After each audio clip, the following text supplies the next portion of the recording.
Hi guys, what's up? What's going on? This is HD, and I'm here to bring you guys Game 2 between Liquid TLO and FXO Choya from the IPL4 online qualifier, and this time I will keep my eyes at full attention on TLO's opening build order. Last game I was talking about his hand carpal tunnel and going to Vegas and getting married and all this other random stuff, so I didn't notice that he actually threw that pull down on 7. I thought it was 10, but we'll see this time what he does. He is actually droning up to 9, so he's not going to 7 pool. And I don't think this map is really the map to do it. It's a much further distance map. In terms of ground walk location, you have to kind of make this like J shape when you send your units out and then come across, and then you've got to make like the upside down J if you come up here and then go into the Protoss main. So it's a really complicated and convoluted path, and that early pool build probably not going to be that effective, especially since he already did it in the first game. So that's that, and it looks like he is going to play a macro game now against Choya. And God, I haven't seen a macro game for TLO Zerg since the beta. I remember in the beta we casted him playing Protoss, Zerg, and Terran. But I, ever since then, I haven't seen him really play anything else but Terran. And there was this long time period when he just stopped playing because of carpal tunnel. So here I go again talking about all these little tangents, but they do kind of matter because TLO is not. He's not in practice, I don't think. Not nearly as in practice as he used to be, so it will take some time for him to ramp up, and let's see what he does here. It seems like he's going to go for the 15 hatchery. Yes, and there it goes. So 15 hatcheries on the way, complete opposite of the build order he opened up with last game, whereas, on one hand, before he had the early aggression, this time he's going to have the super passivity. And let's see what Choya does with that. I think Choya might be gearing up for the fast Nexus here. Yeah, he is. He's going to go for the 17 Nexus, which is really the most greediest build you can possibly open for as Protoss. And I'm really surprised Choya did that considering TLO's 7 pulled him last game. That's really, really funny. I wonder if they had like a little gentleman's agreement, like, I promise I won't 7 pull you, let's play a macro game. But yeah, he did open up with the 17 Nexus, and if any Zerg, I guarantee you, any Zerg above, let's say, Platinum, if you 7 pull a Protoss who goes for this Nexus build first opening, you're probably going to kill him. And maybe not Platinum, maybe like Diamond Plus, you'll be able to kill him. Because it's very, very hard to defend against, 6 Zerglings at this stage in the game when you really have nothing. So, that's that, but it looks like we are going to have a macro game. Both players have cross-spawned on Antigua Shipyard. There is a spawning pool now coming up. Gas came up before pull, so he's going to have that speed upgrade coming pretty quickly. And the probe is going to come in and get a full scout and relay that information back home to the Protoss homeworld. And that probe is now going to make its way outside. So there is a double gas coming up for Choya. And that's pretty interesting. We're going to see a lot of this gas either invested into quick sentries to start accumulating that energy, possibly that we're going to have a quick tech into something like a Stargate, maybe a Twilight Council. There's a lot of options for Protoss here. And we'll just see which way Choya decides to go with this quick gas that he's going for right now. And there is a gateway and a forge at the front door. Cybernetics Core now, of course, coming down. And that's, of course, to open up all the tech paths that Protoss have available to them. And like I said before, we'll see which route Choya really wants to go with. There's another drone making its way out for TLO, so wow, TLO really going to go for the macro game as he gets another hatchery at the right side. So now he is on 3 bases, and Choya is on 2. Economy showing that Choya is ahead by 3 probes. That's a little surprising to me, but you have to remember that Protoss do have Chrono Boost, and he is using all of his Chrono Boost right now.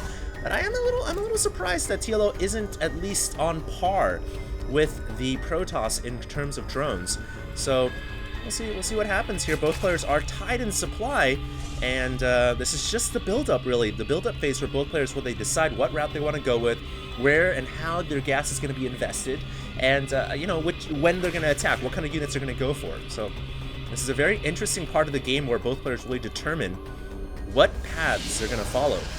And there is a +1 weapons on the forge being researched. Warp Gate being chrono boosted as well. So we are definitely going to be having a macro game now.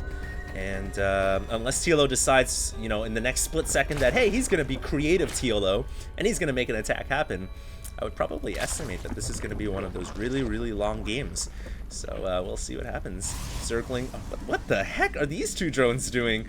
So TLO decides to get creative with drones, but I don't think that's really the most effective way to, use your drones. So very interesting from TLO to send his 2 drones across the map. That had to be a misrally, and that's gonna hurt him quite a bit actually, because that entire time the 2 drones were out across the map, they weren't mining minerals, and that minerals could have been converted into more drones. So really, it's a snowball effect, and that really does kind of suck. TLO now sending his 2 Zerglings away, as that Stalker is out at the front door. And let's see how many gateways we have transitioning for Choya here. He has 1, 2, 3 gates at the main and a 4th gate at the front door, plus a robotics facility. So it seems like here we're going to have that 5-gate robo build and that initial gas that he started mining so quickly all being converted into that forge upgrade, and for the robotics facility to get that quick immortal out. So we are really going to have, I think, a 5-gate robo build here from Choya, which is a very conventional, safe way to play Protoss versus Zerg. But there are some Zerglings coming out here for TLO, and he's going to find that Stalker. Great play.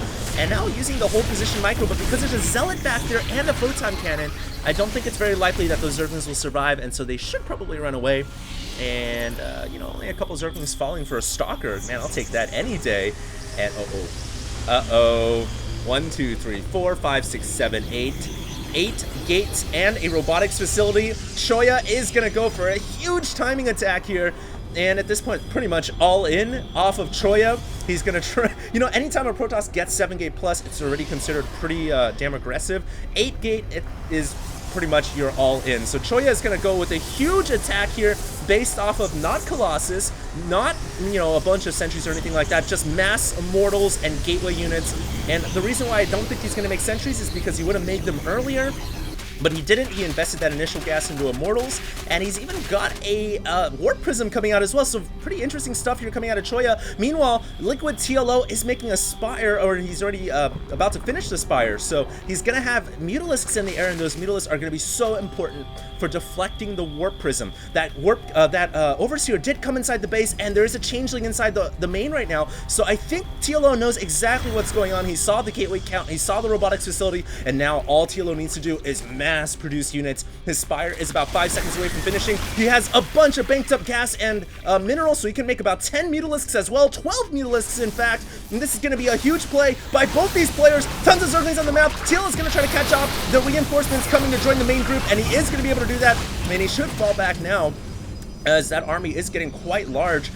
The Warp Prism has deployed for Choya as well, so Choya now can warp in reinforcements through the Warp Prism, and he can also warp to the high ground. Big plays here from Choya. A couple of Banelings coming in from TLO. Not quite sure what the little one was thinking, because those Banelings could not get in range because of all the force fields coming down. Choya, in fact, did have a lot of sentries ready to go with all those force fields, and here comes those 12 Mutalisks. Of course, Guardian Shield is so effective against Mutas, reducing all the bounce damage by 2. And those Mutas have to run away. TLO is in a lot of trouble here, and I think Choya's ploy is going to pay huge dividends as the hatchery has gone down.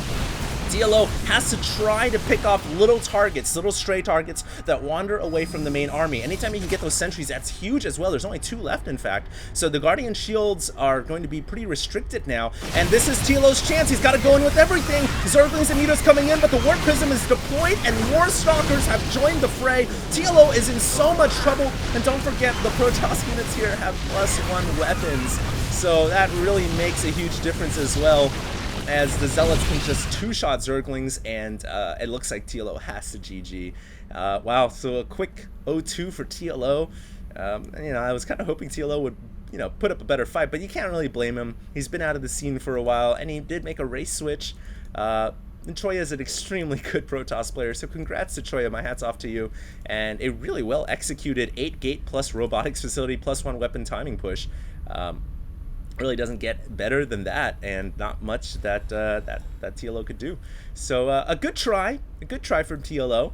Hopefully we'll see more of him, and hopefully we'll see him at IPL4. Even though he didn't qualify through the online qualifiers, he can still be there and play at the group stage. So if you guys get a chance, make sure to get your tickets. And if you guys can't go out to Vegas and have some fun, you guys can of course have some fun online at the stream, and that'll be at twitch.tv/IGN Pro League starting this Friday at 10 a.m. Pacific.